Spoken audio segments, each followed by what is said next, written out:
काफ़िर तोखे छा चयो साम्हूं ॻाल्हि सुणाए तॾहिं बदी हथ अदब से ॾिनो जाबिर जवाब या सरदार जहान जाए मुंहिंजा महबूबा काफ़िर घुरे तो कर्ज़ो मूंखां महबूबा सो ॾींदो हुअसि खजन माए नाणू कल तारा मगर हिन साल की न कुझु थियो खजन मझारा मुदो म्या पोइ कर्ज़ जो पूरो थियो या सचा सरदारा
हली ॾिसूं बाग खे चो तरफ़ चो ध्यारा पोइ हलिया हो त गॾिजी बाग ॾिसण लाइ घुमिया बाग में मुंहिंजा सजण सुवारा वण वण में निहारियो निर्मल निगाह पर हिकु खजीब कोन मिली कंहिं बि वण मझाए पोइ सॾु करे काफ़िर खे चयो मुंहिंजे सोहिणे सरदारा तॾहिं मोहलत तूं जाबिर खे हीअं मोहलत हिन वेराए ईदल वगई साल में सारे तमामा असीं मेड़ करियूं था तोखे कर तूं कबूल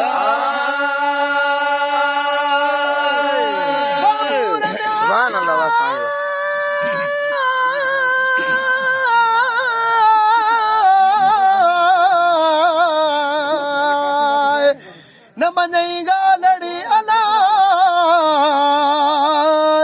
वो काफ़िर कुफारा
वणन में तू बरकत भलारा लहे कर्ज जाबिरता मिड़ई हिन वेरा हुक्म साण हो त हबीब नबी करीम जे बरसा बहारा कजू खोड़ वणन में लुडन लाल जी लुडन से लमन में माणक मसाला गई खा गरियूं घणियूं बेहद दादा शख़्स समर भूरियूं बिकारियूं कमाला लुडन से लमन में अला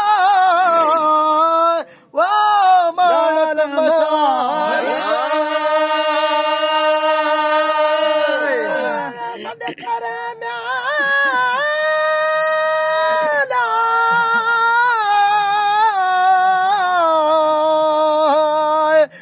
काफिर कहता मुझे सोना सरदार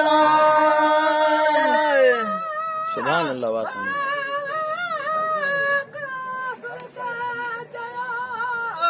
मुझे सोना सरदार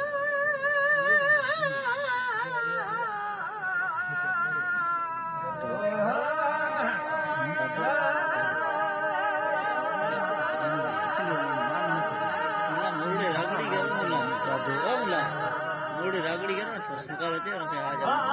थोड़ी खाली के ना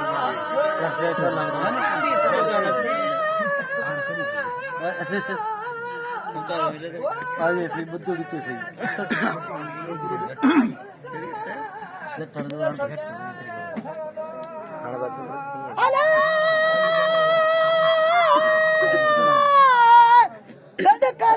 काफिर के दया सोना सरदार